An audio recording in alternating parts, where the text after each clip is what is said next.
Hello everyone, and welcome to Classic Gaming Today, where we take a look at the gaming experiences of the past through the eyes of the present. I am your host Tony, and today we're going to look at Alone in the Dark, a third-person survival horror title developed and published by Infogrames in 1992 for the MS-DOS computer platform, with ports to a number of other platforms, including the 3DO, macOS, PC98, and FM Towns following in later years.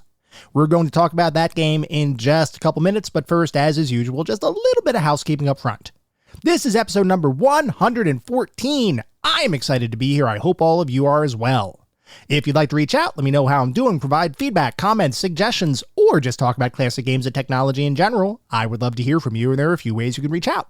I have an X account with the handle @ClassicGamingT. I have an email address, which is classicgamingtoday@gmail.com, and we have our Discord server. The link is in the show notes.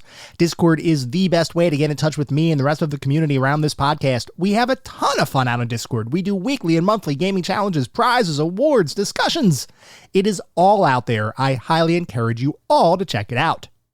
I also highly encourage you to check out our Patreon. It is patreon.com/classicgamingtoday.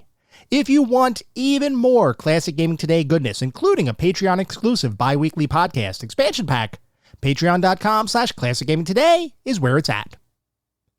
I'd also like to give a shout-out to our Pantheon patrons. They are ISO, Rich Senewal, David Morton, Sam Twardowski, Sean Marshall, Steve Novoselic, Wendell Jr., and Marek. Thank you guys for supporting the show. Thank you all for supporting the show, whether you contribute monetarily or simply listen on a regular basis. I truly do appreciate all of the support.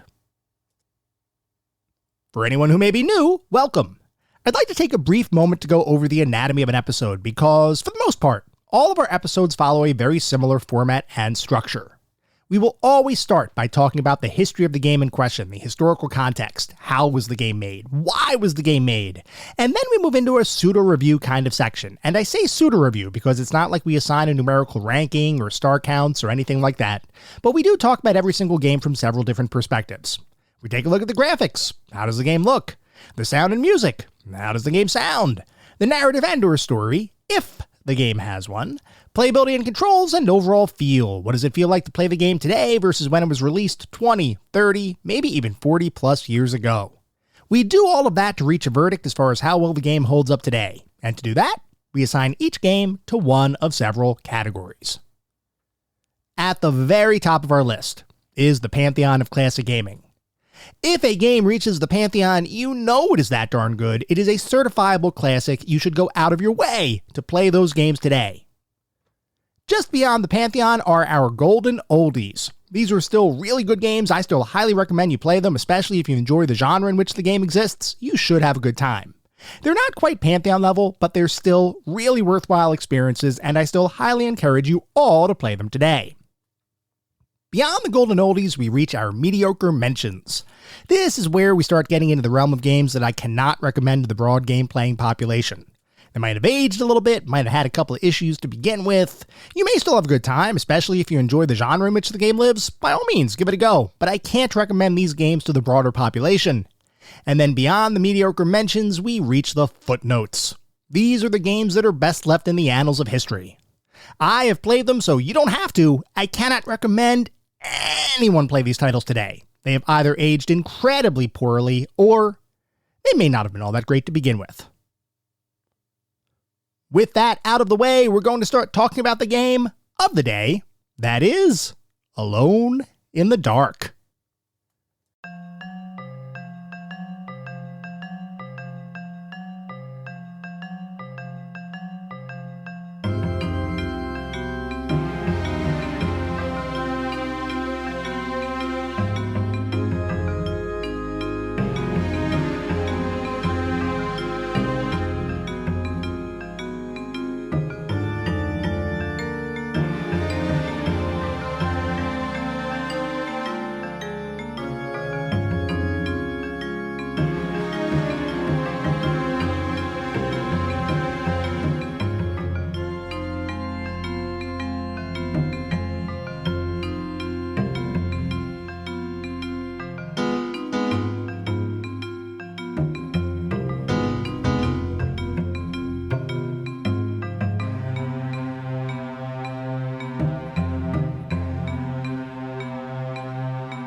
Alone in the Dark is a third-person survival horror title developed and published by Infogrames in 1992 for the MS-DOS computer platform, with a variety of ports following in later years.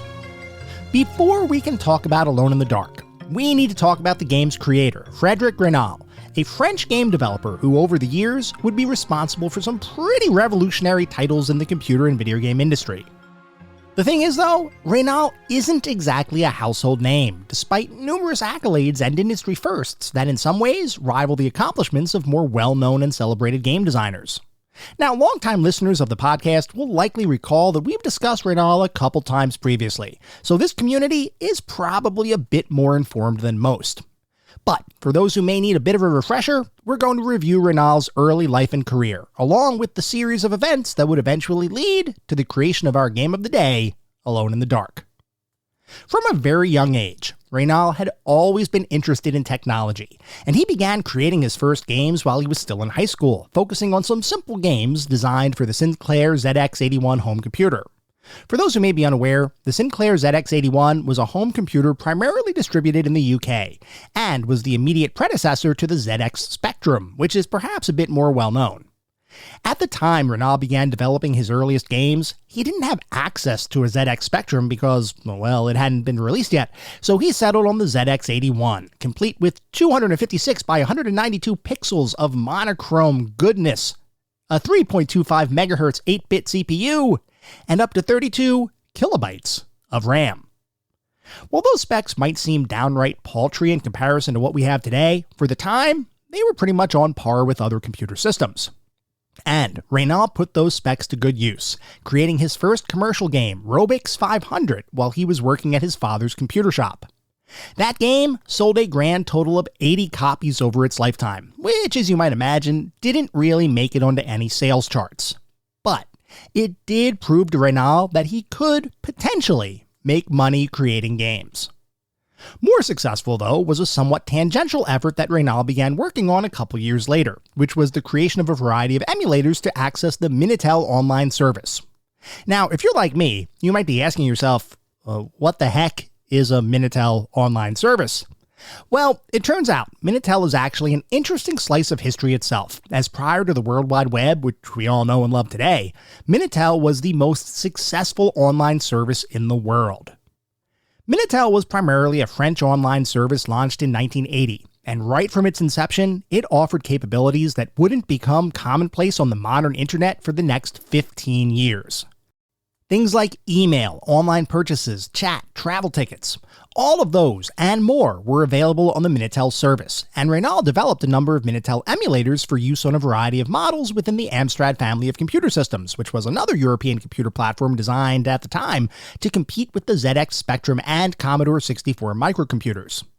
While Raynal's Minitel emulators would garner him some industry attention, he still, in his heart, wanted to develop games, which is what prompted him to seek out formal employment in the video game industry. In the late 80s, he found the perfect match, as he would join the French development company, Infogrames. Infogrames was founded in 1983 by Bruno Benel and Christophe Sepet, and was intended from the start to be a premier video game developer, focused, at least initially, on the French computer game market. Similar to some of Raynal's early efforts, Infogrames developed games for a variety of computer platforms, with perhaps the most well-known title from their early years, at least to me, being a game called Hostages, which ended up being ported to a number of different systems over the years. The version of that title that I played as a kid was called Rescue the Embassy Mission, which was an NES game focused on infiltrating a terrorist-held building in the hopes of rescuing the civilians that had been taken hostage. I remember loving that game, by the way, and the variety of gameplay included, which ran the gamut from side-scrolling stealth to sniping enemies appearing in front of windows to rappelling down the side of a building to infiltrating that building from an over-the-shoulder perspective. It all was simply awesome. Admittedly, I don't have the deepest knowledge of some of the computer platforms Infogrames developed for, like the Amiga, so it's entirely possible there are other well-known titles that I'm simply less informed about. But suffice it to say, any glance at Infogrames' game catalog shows a company that was pretty prolific in the game development scene, and the sheer variety of experiences they created demonstrates how talented their developers were, as unlike many companies who may have focused on one or two primary game types, Infogrames titles spanned numerous genres and playstyles. Which is to say, when Frederick Renaud joined the company, he didn't know what the heck his first job was going to be. Maybe he'd work on a side-scrolling platformer, or maybe he'd be tasked with bringing a new role-playing game to life. Well, it turns out he would instead be asked to port three-dimensional platforming title Alpha Waves to the MS-DOS computer platform. At this point, some of you might be saying, oh, wait a second, three-dimensional platforming title? What year are we in again? To which I would reply, 1990. Then I could imagine some of you saying, okay, 1990. So you don't mean real 3D platforming. You're talking about some sort of pseudo 3D similar to Doom and Wolfenstein, right? To which I'd reply, no, actually I mean real 3D, as in a game world with three-dimensional objects, not simply projections of two-dimensional items into 3D perspectives. That might be a bit shocking to some of you, so I might hear you say, really? And I'd come right back with, yes, really. While our hypothetical conversation might go on for another few minutes after that, I'll cut to the chase by saying that, yes, Alpha Waves was indeed a true 3D platforming title, and was in fact developed in 1990. Alpha Waves creator Christophe de Dineshan was incredibly smart, and he had studied computer science. And in this context, when I say that he studied computer science, I mean he was a real computer scientist, which means legitimate scientist-level skills. Many game developers go to school for computer science in order to acquire a job as a software developer, but most of the time, the computer science theory that those individuals learn is just the stepping stone to learning a bunch of programming languages. Christophe de Dineshan, by contrast, was more focused on the actual theoretical possibilities of computers, and over his career, he'd develop algorithms for computational analysis, operating systems for enterprise-class data center servers, programming languages, and three-dimensional animation, while also authoring 3 books covering both fiction and nonfiction. His work in the field of computer science, and specifically the operating system efforts that I just mentioned, resulted in 10 US patents. To put it mildly, Christophe de Dineshan is a bright guy. So, when he set his sights on putting some of that theoretical knowledge to the test in 1990, he knew he wanted to do something unique to test the boundaries of what a computer game engine would be capable of doing. Which is why he created Alpha Waves, considered by the Guinness Book of World Records to be the first three-dimensional platform title ever made. In Alpha Waves, you control one of several different aircraft, which are technically just geometric shapes, and your goal is to bounce on a series of trampoline-like objects scattered about three-dimensional spaces in the game, with each bounce allowing you to progress higher and higher into the sky. As you bounce around these platforms, you make your way to various holes in the walls of the room you're in, and assuming you can time your jump and reach the appropriate height successfully, you'd make your way through those holes into other rooms, repeating the same process over again, with each platforming room effectively being a self-contained puzzle. While the concept is pretty simple by today's standards, the execution for the time was mind-blowing. Nobody had ever created three-dimensional spaces with such smooth motion in a video game before. Sure, there were other 3D titles, but nothing with the same speed and smoothness of gameplay, or the sheer number of objects displayed on the screen at one time. Admittedly, the visuals were super simple, flat-shaded three-dimensional shapes, but the gameplay was unlike anything anyone had experienced before. As Renaud worked on porting the title to DOS, he became enamored with the concept of 3D in computer gaming, and he began to consider that three-dimensional worlds were going to quickly become the next big thing in the video game industry. He knew that he wanted to continue exploring 3D as a technology for his next game, but there was just one issue. He didn't know what that next game was going to be.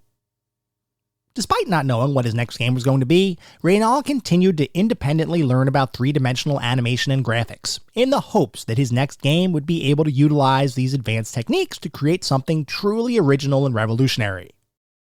While Renaud was teaching himself about the future of computer graphics and awaiting his next assignment, a fortuitous licensing deal gave Infogrames an opportunity to expand their game catalog, as they were able to acquire the rights to adapt Call of Cthulhu, a tabletop horror role-playing game created by popular tabletop RPG company Chaosium, into several video games for the computer and home console markets.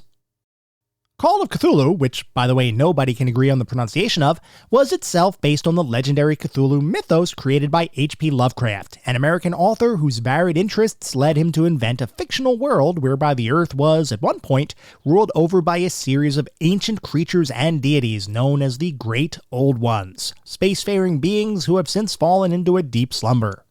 In Lovecraft's lore, these beings still exist, as do other horrors throughout the cosmos, but they typically exist beyond the realm of human comprehension, and in fact, should a human look at one of these cosmic horrors directly, he or she would quickly go insane, the thought being that the human mind is incapable of perceiving and reconciling the wonder and horror of seeing such an awesome ancient being. With the Call of Cthulhu license, Infogrames had an opportunity to bring this extensive mythology to video game players around the world, and it wouldn't take long before brainstorming sessions sprung up to figure out how to bring their first Cthulhu game to life. During one of those sessions, Infogrames CEO Bruno Banel offered a concept for a game that would take place in pitch-black scenes, where players would be able to use a lit match to observe brief snapshots of an individual area before the light would fade and the player would be plunged back into darkness. That concept was intriguing to a number of people, chief amongst them Frederic Reynal, who had always wanted to work on a horror title, and believed that this would be a perfect opportunity to put all of his newfound 3D technical skills to good use. Reynal went to Banel directly and asked if he could lead the development of the new title, proposing that the game be created using 3D environments and fully realized 3D characters and animations, representing the evolution of Reynal's own work, while also serving as a significant departure from what the rest of the computer game industry was currently working on. Reynal believed this could be a revolutionary title, and if he could pull it off, he thought that this could be the start of a successful and popular game franchise. There was just one issue. Banel didn't believe that a game using such advanced 3D technology would be possible to create. While he appreciated the concept, he believed the technology to do the game justice didn't really exist yet, so he rejected Reynal's proposal and instead assigned Reynal to work on a French port of the popular simulation strategy game SimCity. Reynal was disappointed, but he wasn't dissuaded. While he worked on his official assignment during the day, he, along with fellow Infogrames employee Didier Chanfray and graphics artist Yael Burrows, started to work on a prototype for his 3D horror title at night, drawing various concept art to better demonstrate the visual design for the game, and developing a full 3D animation engine to be able to show, in real time, how such a game could potentially be created. This unofficial work continued for several months, during which time the Rogue team put together a short prototype consisting of a handful of rooms to demonstrate the feasibility of Reynal's game concept. And as soon as they showed the prototype to Infogrames leadership, there was immediate recognition that this concept was something truly unique and surprisingly viable. The leadership team, including company CEO Bruno Banel, did not need to deliberate long before Reynal was granted approval for his horror game project. And with that approval, Reynal set off to officially begin creating the game that would eventually come to be known as Alone in the Dark. The degree to which Infogrames leadership supported the project after seeing the early prototype was effectively a complete 180-degree about-face, as the company began diverting resources to the project in order to help it become a success, more than doubling the overall size of the team following the formal approval to proceed.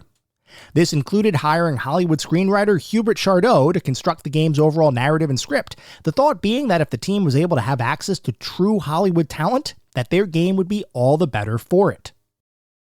Chardot joined the team and quickly hit the ground running, outlining the entire game's story over a period of several afternoons, after which he composed all of the dialogue and various notes and books that could be found by players as they explored the game's world. While Chardot was working on the game's narrative, an interesting change happened that, while not really impacting the release of the game, would have an effect on Infogrames as a company. Recall that the whole impetus behind Infogrames' creation of a horror title was the fact that they had acquired the rights to Chaosium's tabletop RPG, Call of Cthulhu. Well, as work was progressing on Alone in the Dark, Chaosium became concerned that the game wasn't adapting their role-playing game system directly, and were further upset by the fact that the Cthulhu mythos appeared in the game only through some indirect lore references and monster depictions, as opposed to being a more direct story adapting a prior Lovecraft Cthulhu work.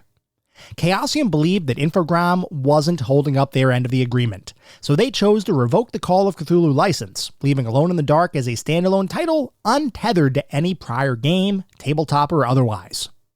Interestingly, this didn't prevent the company from using Cthulhu elements in the title, as Chaosium didn't own the entire license for Lovecraft's mythos.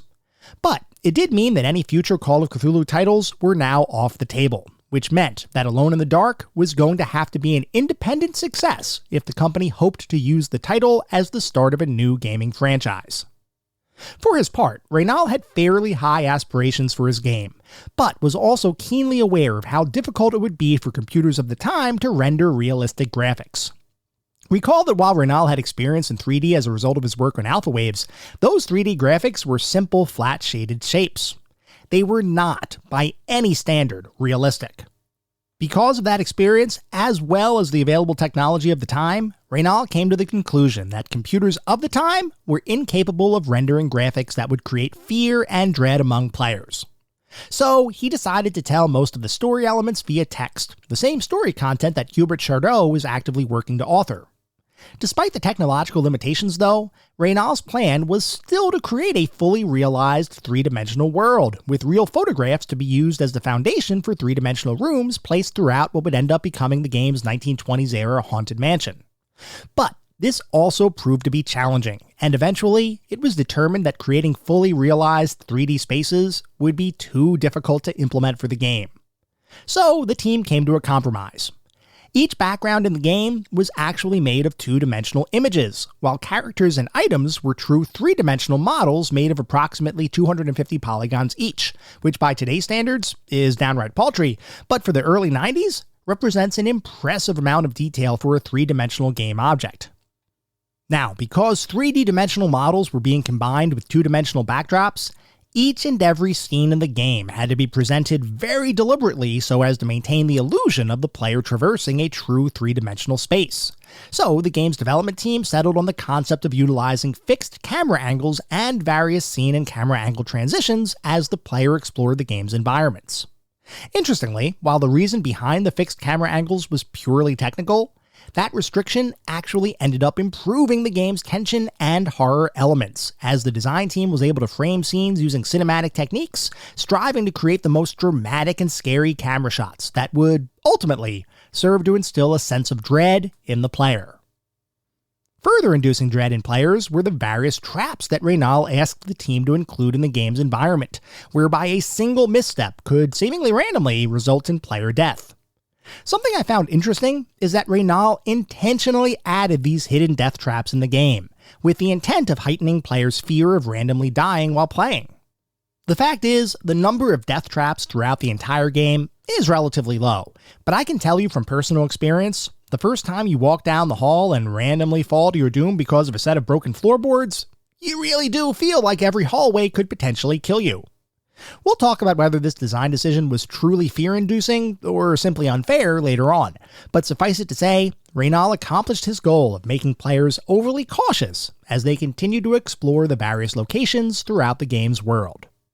Even the music in the game was designed to make players concerned for their well-being, with Philippe Vichet, Infogrames' in-house musician, composing various tracks for the game. Interestingly, Reynal had some opinions for how this music should be used in the game, and he asked Vichet to compose specific motifs for the individual monsters that the player would face while playing the game. Reynal's thought was a player would hear the music, and he or she would instantly be able to tell what monster they were about to face, simply by recognizing the music that was tied to that individual monster. Well, here Reynal did something that can best be described as cruel, as he instructed Vichet to design the sound engine such that enemy themes would randomly play at different points throughout the game, even when players were safe from any danger. Reynal reasoned that this would further terrify players, as they'd hear an enemy's music and think that there must be a bad guy lurking nearby, ready to attempt to kill your character. Once again, speaking from experience, I can say that this definitely worked in making me a bit more scared as I was exploring the game's world.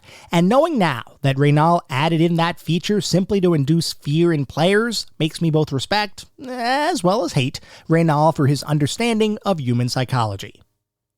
Putting aside that psychological torture, the team behind Alone in the Dark were, for the most part, incredibly excited about the potential success of their new title, and Reynal in particular was enthused with the work he and his team had accomplished.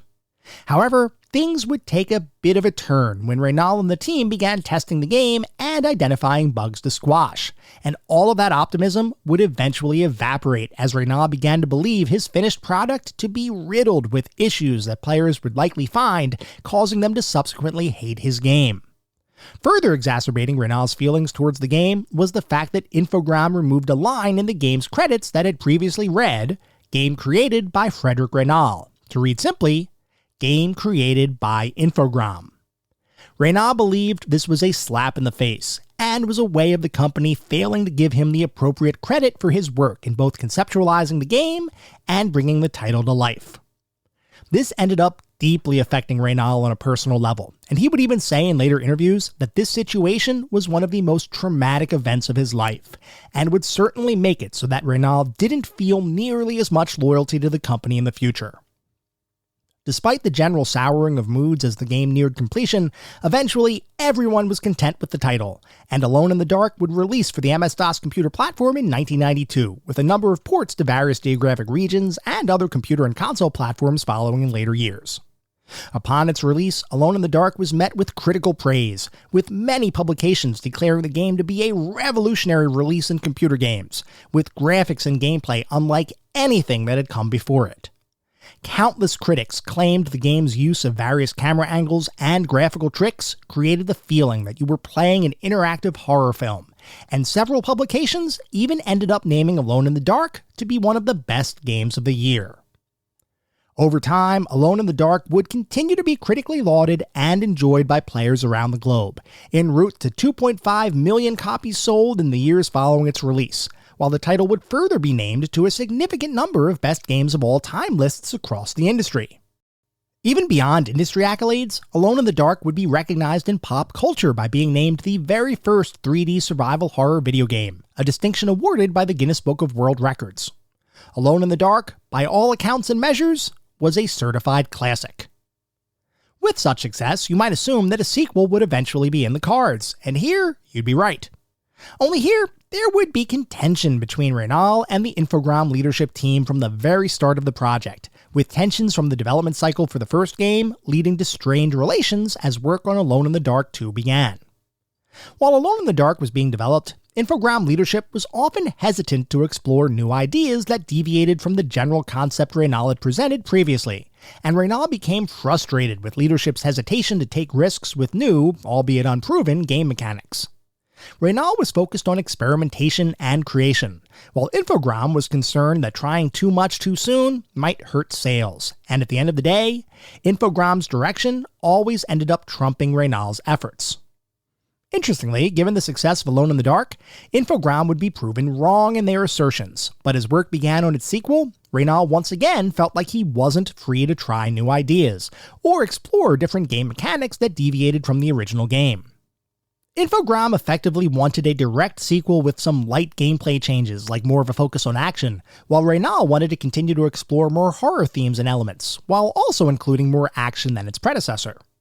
Eventually, Reynal became fed up with Infogrames' reluctance to listen to his ideas, so he ended up leaving the company in 1993, along with several other Infogrames developers, designers, and artists, to form a new company, Adeline Software, which is perhaps most well known for creating the Little Big Adventure series in 1994. For its part, Infogrames continued creating games in the Alone in the Dark universe, with a trilogy of classic titles eventually releasing to market between 1992 and 1994, and a number of other reboots and reimaginings occurring in later years. Most recently, the very first Alone in the Dark game was remade as a modern title in the same style as the various Resident Evil remakes that have been released over the last several years. While I haven't played that remake yet, reviews suggest that the title is a mostly okay game, with some critics declaring it a success, while others suggest it's a bit too shallow in comparison to the excellent Resident Evil remakes. I haven't personally played that one, so I can't relay my opinion, but I am definitely curious to see how well this new game enhances or reimagines the original title. With Alone in the Dark, Infogrames and its direct creator, Frederic Renaud, succeeded in creating a game that would be influential on countless future titles, including such blockbuster series as Resident Evil and Silent Hill, and in the process would define what it means to be a three-dimensional survival horror experience.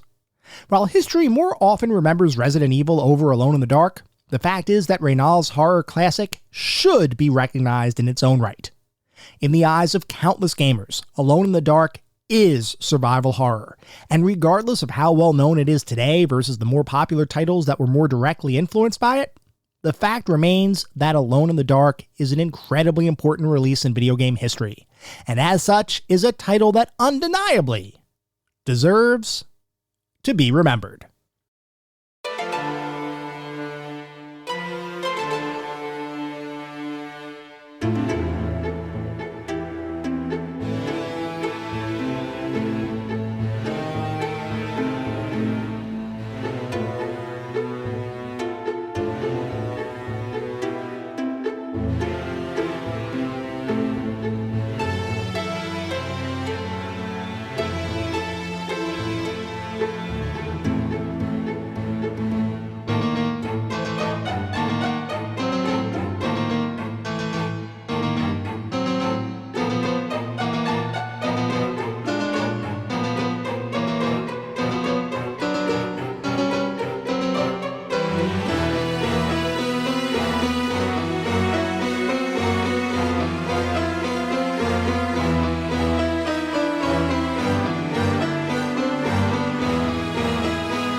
We are now going to shift to start talking about what it feels like to play Alone in the Dark today versus when it was released over 30 years ago. The best way to describe Alone in the Dark is that it was Resident Evil before Resident Evil was Resident Evil. And because I'm going to guess more people have experience with Resident Evil than the original Alone in the Dark, throughout our discussion I'm going to include some comparisons between the two, because in many ways, Alone in the Dark is a true ancestor of Resident Evil, even though it was made by an entirely different designer and development team. In Alone in the Dark, you play as one of two characters, either Edward Carnby or Emily Hartwood, each of whom has an alternate backstory, but gameplay-wise, have little to no difference that I was able to tell. Unlike Resident Evil, there's no change in the overall story, puzzles, weaponry, or anything else regardless of which character you pick, though I have read some theory crafting that indicates Emily may be slightly faster, and Edward has a different reach with his unarmed attacks. I'm not 100% sure if that's accurate, but the bottom line is, any differences here are incredibly minor. Whether you end up playing as Carnby or Hartwood, the overall structure of the game is the same, which is, you need to explore a spooky old mansion, figure out what happened here to cause the apparent suicide of Jeremy, Emily's uncle, and hopefully survive the various creatures and traps that adorn the mansion's halls. As you begin playing the game, anyone who has played Resident Evil before will probably feel somewhat at home, as you're presented with a seemingly three-dimensional world populated by characters and objects composed of a number of polygons, while camera angles constantly shift as you navigate the various areas in the game, giving each scene a sense of depth. Moving around the game world is accomplished through the use of tank controls, which effectively means that every directional press on your keyboard will cause you to move depending on the orientation of your character. If you press up on your keyboard, your character will move forward from his or her perspective, regardless of whether they're facing to the left, right, into the scene, or towards the screen. I know this is a tricky control scheme for many individuals to get used to, but as I spoke about during our Resident Evil episode, I'm so conditioned to this style of control because of all the games I've played previously that playing Alone in the Dark felt like snuggling on the couch with a warm blanket. It was immediately nostalgic, and while I wouldn't say that tank controls are the preferred method of movement for any game given current modern sensibilities, I personally did not have an issue controlling my character as I played the game. And speaking of controlling my character, unlike Resident Evil and future survival horror kinds of titles, the individual actions you can take in Alone in the Dark are determined based upon what mode of interaction you've currently selected, very similar to Frederic Renaud's later title Little Big Adventure. There are several different interaction modes available in the game, each of which can be changed on your inventory screen, which itself is accessible by pressing the return key on your keyboard. If you want to fight, you better make sure you've selected the fight mode, which makes it so that if you hold the spacebar down, each of your arrow keys now allows you to perform some form of attack that varies based on the weapon you have equipped. If you're unarmed, holding down the left or right arrow will throw a left or right punch respectively, while pressing down or up will execute a wind-up kick. Different weaponry might have similar or slightly altered mechanics depending on the type of weaponry you're using. If you have a sword or similar kind of melee weapon, left and right perform swing attacks, while pressing up will start an overhead cleave kind of move, and pressing down will allow you to attempt to parry an incoming attack. Using a ranged weapon like a revolver or rifle is a little bit different. For those, pressing left and right will let you aim the weapon, while pressing up will fire it. Now, it's important to note that for unarmed combat, as well as melee weapons, you need to hold the appropriate arrow key down long enough for the attack to play out. Otherwise, if you press the arrows too quickly and don't hold them down long enough, you'll simply flail about, leaving yourself open for taking damage. These fight controls, while adequate, are definitely a bit aged, as you run the risk of getting ping-ponged between obstacles if you fail to attack certain enemies with the right timing, or before they hit you. When you start getting beaten on by an enemy, it's oftentimes going to mean you'll get pummeled on for a while, and depending on the strength of the enemy, you may end up dying without being able to retaliate.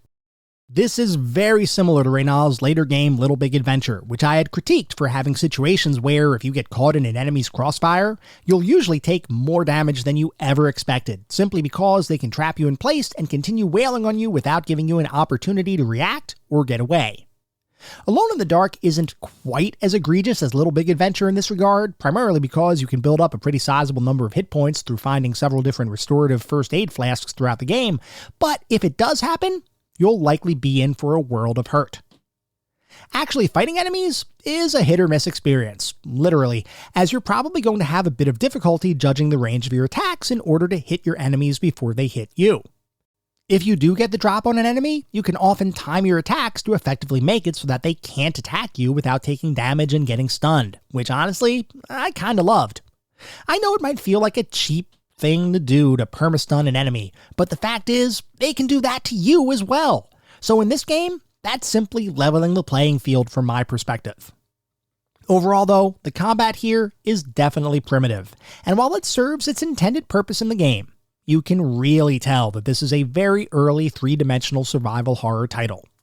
Though if I look beyond the combat mechanics, I do want to give some credit to the game's development team, because encounters and enemy types do have a fair degree of variety to them, and some encounters can even be bypassed entirely by using the objects in your environment to block paths that would otherwise be exploited by attacking enemies. The prime example of this is in the very beginning of the game, where you'll find yourself in the mansion's attic. In the room you start the game in, you'll notice a hatch in the floor and a window on the wall, and as you may have guessed, those entry points are perfect opportunities for enemies to come bursting into the room to try to kill you. However, if you push certain objects to block those entry points, you can prevent those enemies from attacking at all, which I thought was a great touch. In Emily's playthrough, there's even a clue in her backstory that hints at your ability to use the environmental objects to your advantage, and I appreciated the fact that this particular mechanic was included in the game. Even if you become very comfortable with the game's combat system, there's a strong chance that you'll die at some point in your playthrough, in which case you can rely on any manual saves that you may have made to get back into the action quickly. Being a title from the early 90s, there is no autosave here, so it's imperative that you actively use the save system to prevent losing progress from an untimely death. The nice thing here is that saves are identical point-in-time checkpoints for wherever you are in the game, meaning you can save at any point, and those saves restore you to the exact same spot, state, and level of progress that you were at when you saved the game. This means that cautious players could technically save scum their way through the game, where they could literally save after every successful swing or reload after taking damage, simply in an attempt to preserve your fairly limited health pool.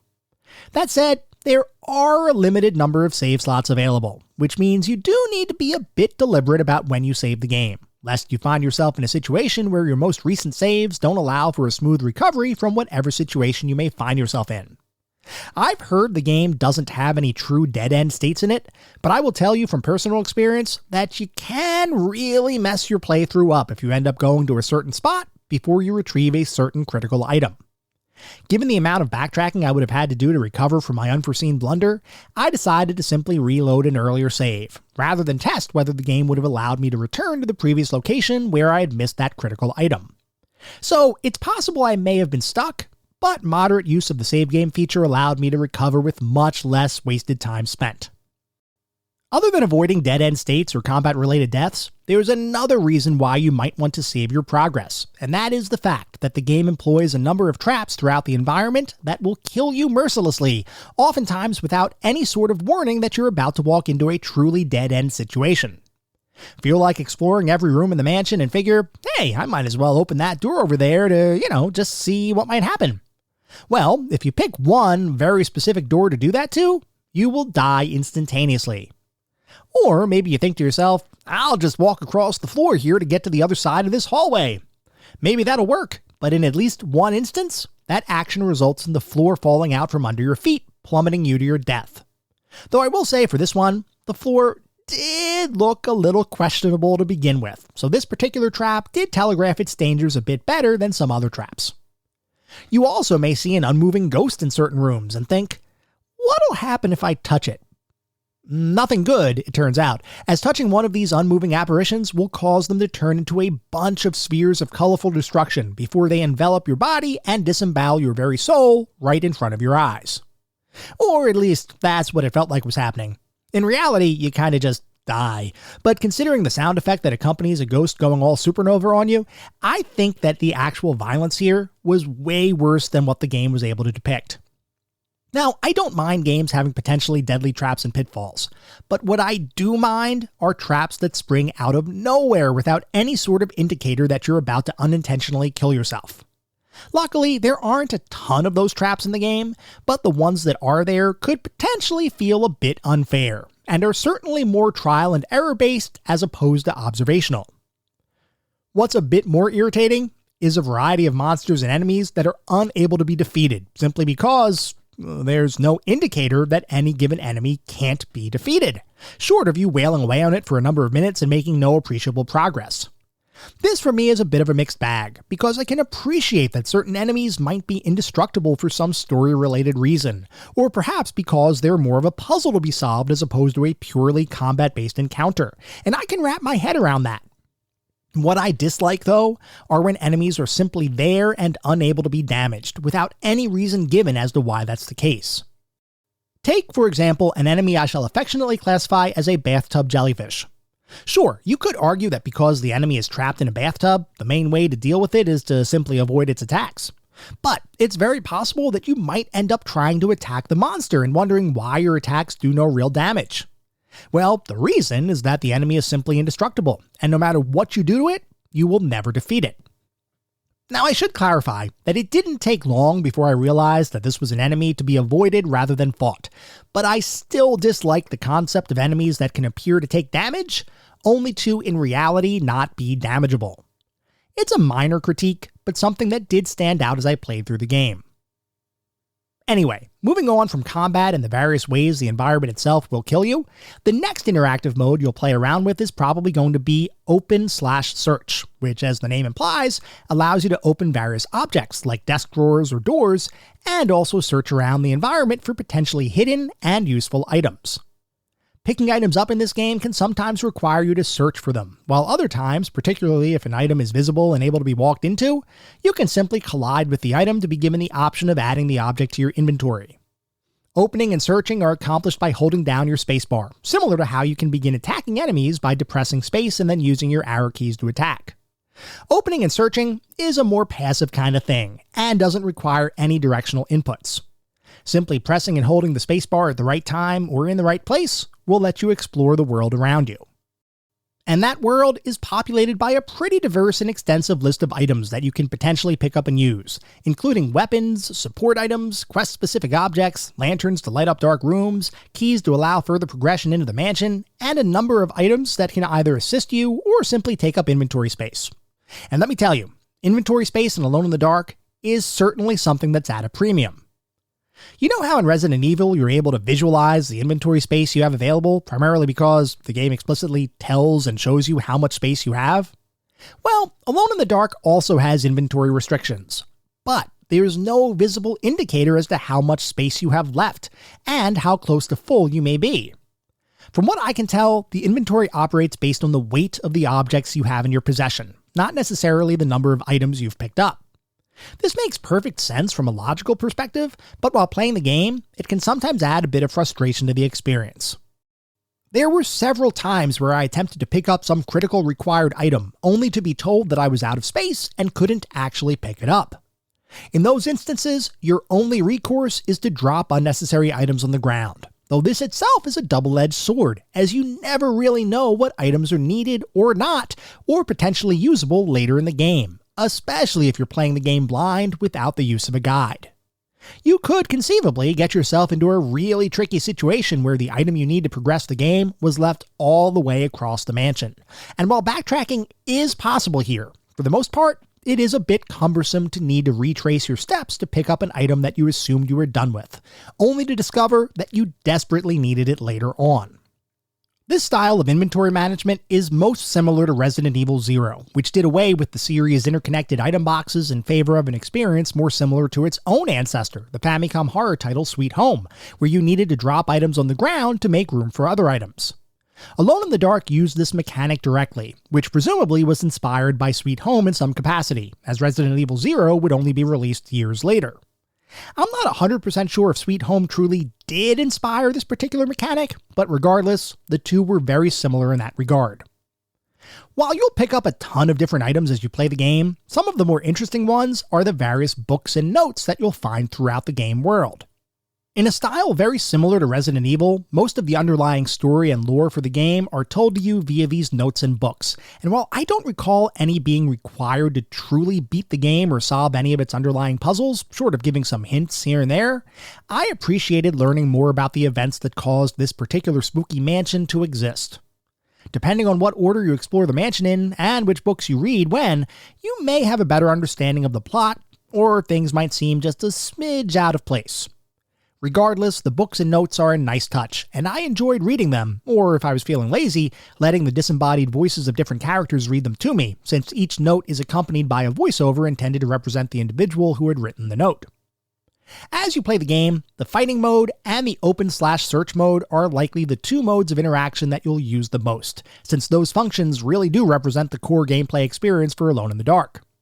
There are also some additional situational modes, though, that you'll likely end up using at some point in your journey.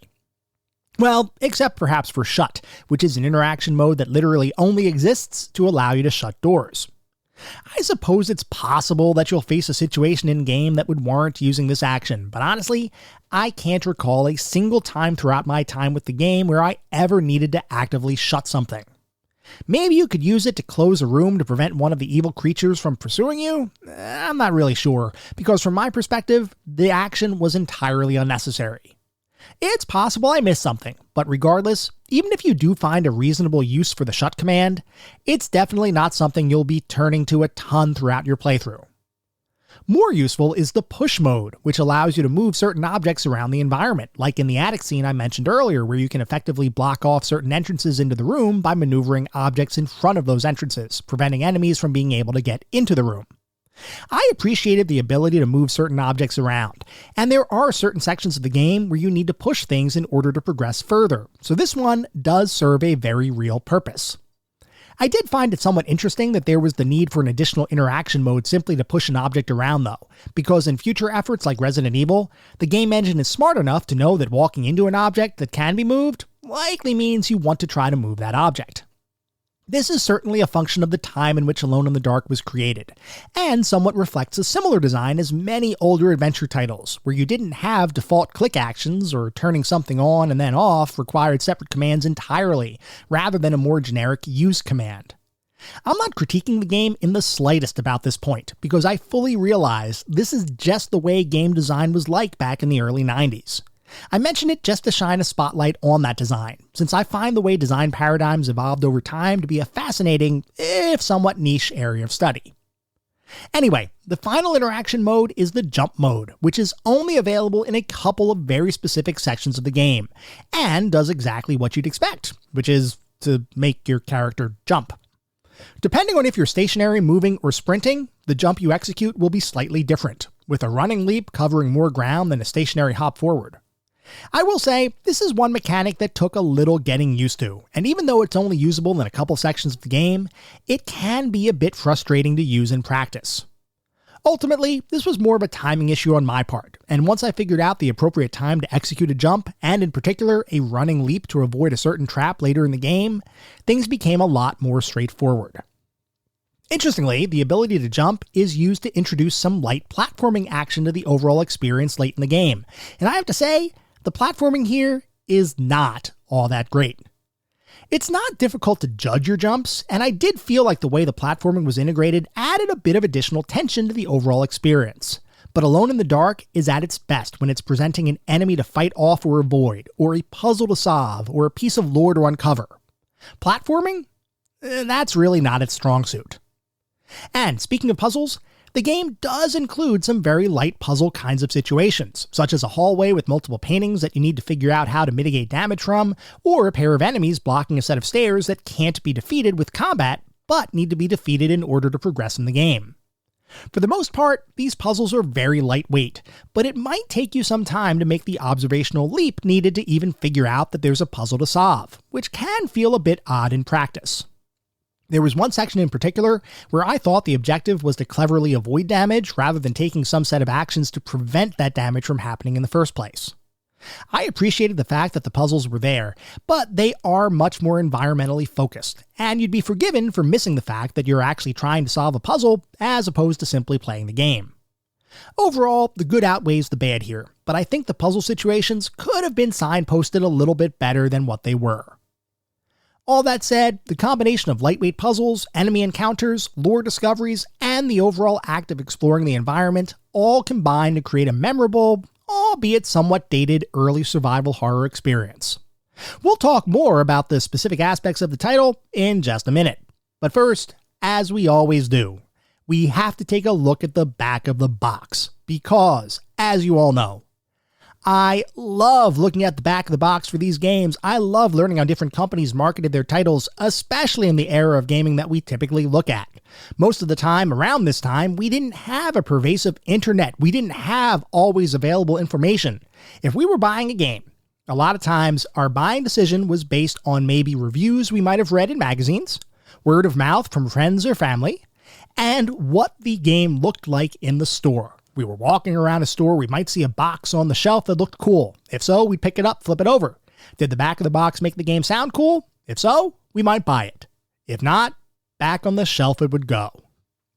So, for Alone in the Dark, for the MS-DOS computer platform, the back of the box says, Alone in the Dark, a chilling 3D foray into the macabre mansion of Derketo. A suspicious suicide, a chilling curse, a malevolent power, and a wicked dark secret. This is Derketo, legendary Louisiana mansion, where against your better judgment, you're drawn into a world of shadows to explore the darker side of Jeremy Hartwood's imagination. Despite a paralyzing sense of personal danger, your quest for truth drives you to investigate the old house.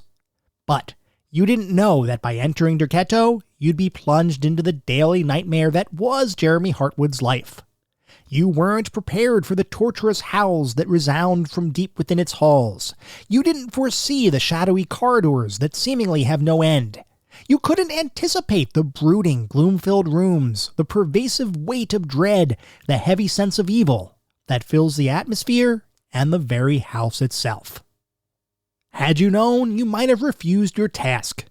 But alas, you accepted, and now you must make your way through this spine-tingling adventure alone, and in the dark. And then there are several screenshots on the back of the box. one of which says learning how to deal with the hideous hidden monsters is all part of the frightful fun, which shows some combat. Then there's another scene that shows exploration, which says designed with an action format. This is the first full-screen 3D adventure game for the PC. Another screenshot says, depending on your location in the room, you will view the action from up to 9 different angles. And the final screenshot says, down in the creepy catacombs, Derketo is dark and sinister. Unfortunately, this is where your quest must ultimately lead. And that screenshot, by the way, is the platforming section I referenced earlier, which, yes, is very scary because the controls make that platforming a little difficult. So anyway, that is the back of the box for Alone in the Dark, and I've got to say, 100% this sells me on the title. I loved the fact that the text on the back of the box was effectively a way of bringing you into the game world and its lore. They didn't really talk about all the features other than the captions for the different screenshots. They talked about the story behind the game, the lore behind the game, why this is a special thing, why it's something that you should fear and dread, but still ultimately play. And I really appreciated that. This is one of those games that if I had a PC that could have actually run this back when it came out, I would have definitely gotten it. I don't believe I did, though. I'm trying to remember, and I should probably look at the requirements for the game, but around this time, I had my 486 SX 25 megahertz PC, and I feel like Alone in the Dark wouldn't run all that well on that machine. Or at a minimum, I wasn't fully into the PC gaming scene back when the game first came out. I really didn't get into it until Doom in 1993. That's when I started to really explore the PC gaming world. So it's very possible that I simply missed the game because I wasn't really looking at store shelves for PC games at the time. Regardless, had I seen this box on the shelf and I was interested in computer games, I would have definitely picked it up. And looking at it now, I kind of want it for my collection, for my big box collection. It seemingly is fairly expensive based on current listings out on eBay, but at some point, I would actually like to have this box because it actually looks pretty impressive. But even the front of the box with the mansion and your character walking up to the front door of the mansion holding a lantern looks really darn cool. I am seriously impressed with the box for Alone in the Dark. It definitely sells me on the title. We're going to move past the box and start talking about the more specific aspects of the game now, and we're going to start by talking about the graphics. Alone in the Dark is a very early pseudo three-dimensional title that utilizes a number of polygonal objects like characters, monsters, and certain environmental features like bookcases and tables, combined with background imagery that is designed to create the feeling of traversing a three-dimensional space, albeit through the use of graphical and perspective trickery, not so much true 3D level design. And I've got to say, the 3D here is actually really well done, as I always felt like the environments and objects in the world truly took up space as opposed to being the result of clever graphics programming tricks. I'd go so far as to say that the game utilized camera angles and 3D visuals better than many true 3D titles that were released in later years, and in many ways, the graphics and world design here feels incredibly similar to Resident Evil, albeit with more primitive graphics and less overall detail and fidelity. And it is this one aspect of the visual presentation, the overall lack of detail in the graphics, that causes Alone in the Dark to show its age a bit. 3D-centric games, and specifically games with polygonal characters, have a very difficult time aging gracefully, because the low polygon count coupled with the lack of quality texture mapping means that most early 3D titles have a very distinct look that immediately lets a player know just how old it is, and Alone in the Dark is no different. While the 3D capabilities of the title were commendable for its day, the overall quality of the graphics is decidedly old-school 3D, with characters that look like blocky, somewhat nightmare-inducing caricatures of real people, with perhaps the most unsettling graphics coming not from a monster, but from Emily Hartwood, one of the game's selectable protagonists. I don't want to be mean, so I'll just say that the 3D model for Emily Hartwood was not flattering, and instead of representing a young woman on an adventure, more closely resembles a poorly rendered claymation figurine of a Gumby reject. Okay, maybe that was a tad mean, but in all seriousness, the character models here and the monster models are pretty low fidelity, and are definitely showing their age. I still believe the design team achieved something special with these graphics in 1992, they just don't look quite as appealing in 2024.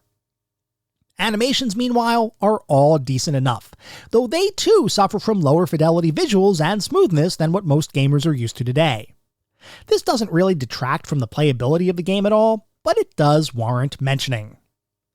Overall, the visuals here are decidedly dated, though as an older gamer who literally lived through the development and adoption of 3D technology over the years, I still find them charming in a very retro kind of way. Your mileage will vary based on your own love for early 3D visuals. Moving on to the sound and music, the auditory environment in Alone in the Dark is surprisingly effective at creating a foreboding atmosphere, with a good mix of ambient sound effects, monster growls, and background musical tracks combining to create a feeling of dread and isolation. From my perspective, the game's music and sound effects are at their best in the quieter moments, when you may be exploring a previously unvisited room or attempting to navigate the mansion's hallways in an attempt to reach your destination. In those moments, the sounds make you feel uneasy, like you never know what might be around the next corner or through the next door, and I found it to be a great touch that really did enhance the overall gameplay of the title. That being said, when the action gets going, it can sometimes feel like the music is a bit too bombastic for its own good, and I would have personally preferred a more subdued approach to the overall soundtrack, even during periods of time when you're fighting monsters. Overall, the auditory environment here is definitely a hit. I just found the music to be a bit over the top during the action sequences. Not enough of an issue to really knock the title, but something to mention nonetheless. Moving on to the narrative and story, it is 1920s era Louisiana, and noted artist Jeremy Hartwood has just committed suicide, leaving his mansion vacant and a number of mysteries untold. Many have believed that Hartwood was cursed by some dark power years prior, and with Hartwood now dead, it seems like nobody will ever truly know what evil presence may have had a detrimental impact on his life. You play as either Edward Carnby or Emily Hartwood, two selectable protagonists who each have their own interest in Hartwood's mansion. Edward is a private investigator who's been asked to retrieve a piano from the loft of the mansion by an antique dealer, while Emily is Jeremy's niece who believes the piano may hold a secret note to shed more light on Jeremy's sudden death. Regardless of who you choose, you'll be dropped into the game world and left to your own devices as you begin to discover what really happened in the mansion. Along the way, you'll discover once hidden secrets, battle a number of evil creatures, and, hopefully, escape the mansion to live another day. The story here was almost exclusively told via notes and books that you can pick up in various rooms of the mansion, and I've got to say, this style of lore and story discovery really works for me. I enjoy games like this, which is also very similar to Resident Evil, where the story isn't force-fed to you, but instead relies on your own observations and thoroughness in order to get the most out of the narrative. While I do think the story could have been a bit more fleshed out, I didn't have any issues with the story as it exists in the game, and I enjoyed learning more about the mysteries and lore of the game's world. Moving on to the playability and controls, we talked a great deal about the overall game structure and control scheme already, so I'm not going to rehash all of that here.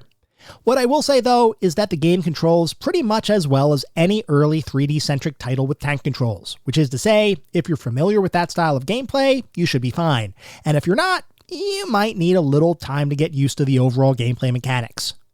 Once you get used to it though, the game controls just fine, though it is pretty obvious that this was an early effort that would, over time, continue to be refined to make things more streamlined and easier to control for players of all skill levels.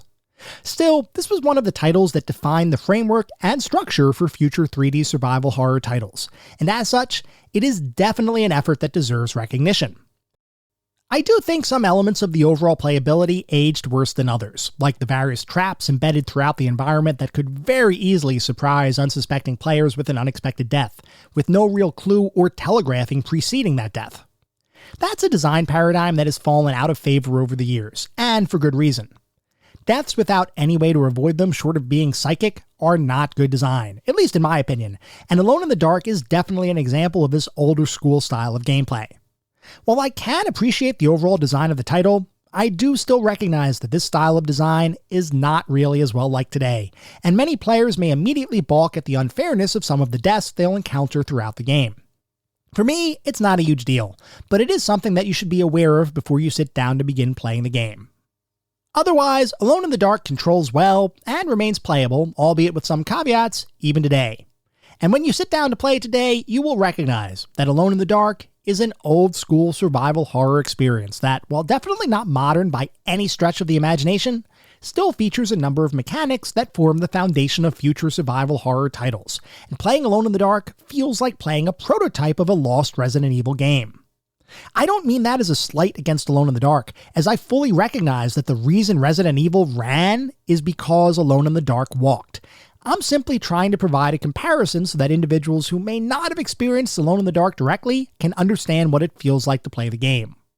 It's engaging, it can be difficult, and at times it can be unfair.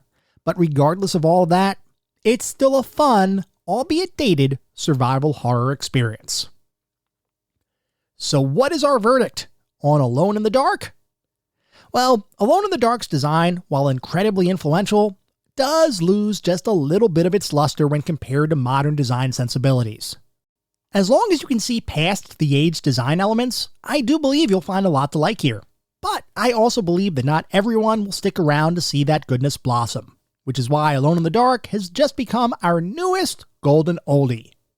It's a good game, but it's also a game that feels old. And unlike some sprite-based two-dimensional titles that age like a fine wine, early 3D titles often age like a piece of fruit left in the sun, which is to say, they don't always look so pretty. Alone in the Dark overcomes this by the quality of its design, which is mostly good, but it doesn't fully escape the early 3D pitfalls that plague nearly every title that existed before 3D design standards became commonly adopted across the industry. I still think you should give it a go, but I do believe you need to know what you're getting into before you fire the title up. While I truly think most people will like the game, I am sure some people will bounce off of this one pretty hard, feeling like the game's design is just a bit too old to provide a worthwhile gaming experience. For the rest of us though, the game is definitely worth your time, which is why Alone in the Dark has just become the newest addition to our list of golden oldies.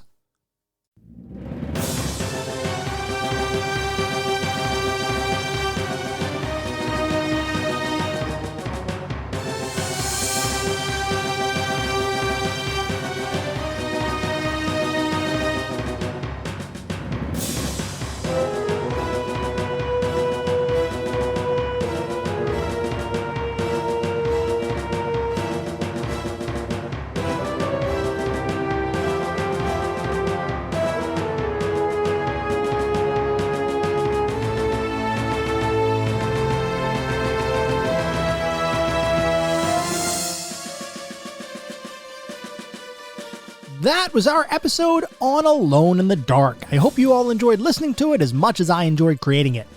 If you'd like to reach out, let me know how I'm doing, provide feedback, comments, suggestions, or just talk about classic games and technology in general, I would love to hear from you, and there are a few ways you can reach out.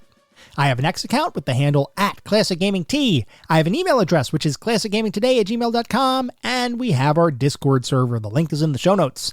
Discord is the best way to get in touch with me and the rest of the community around this podcast. We have a ton of fun out on Discord. I highly encourage you all to check it out. I also highly encourage you to check out our Patreon. It is patreon.com/ClassicGamingToday. If you want even more Classic Gaming Today goodness, including a Patreon-exclusive bi-weekly podcast expansion pack, patreon.com/ClassicGamingToday is where it's at. Before we sign off for the week, I do want to mention that our next episode is going to be focused on Under a Killing Moon, so feel free to write in if you have any particularly fond or not so fond memories of that experience. At the same time, I recognize you're likely listening to this podcast on any number of podcast services, and if you would feel so inclined, it would be great if you could leave me a review. This is not about trying to bolster star counts. This is not about trying to harvest a ton of 5-star ratings, though if that happens, awesome, it means we're doing something right. No, what it's really all about is trying to deliver the best possible podcast I can. The only way to do that is to get feedback from all of you, the listener community, to make sure I'm hitting the mark and delivering the content you all want to listen to. We get new listeners every single day, which is simply amazing. I want to continue to build this community and continue to make the best possible podcast I can. We'll be back in around a week with our next episode focused on Under a Killing Moon. Until then, remember, sometimes the games of the past are just as good, if not better, than the games of today. Goodbye, everyone.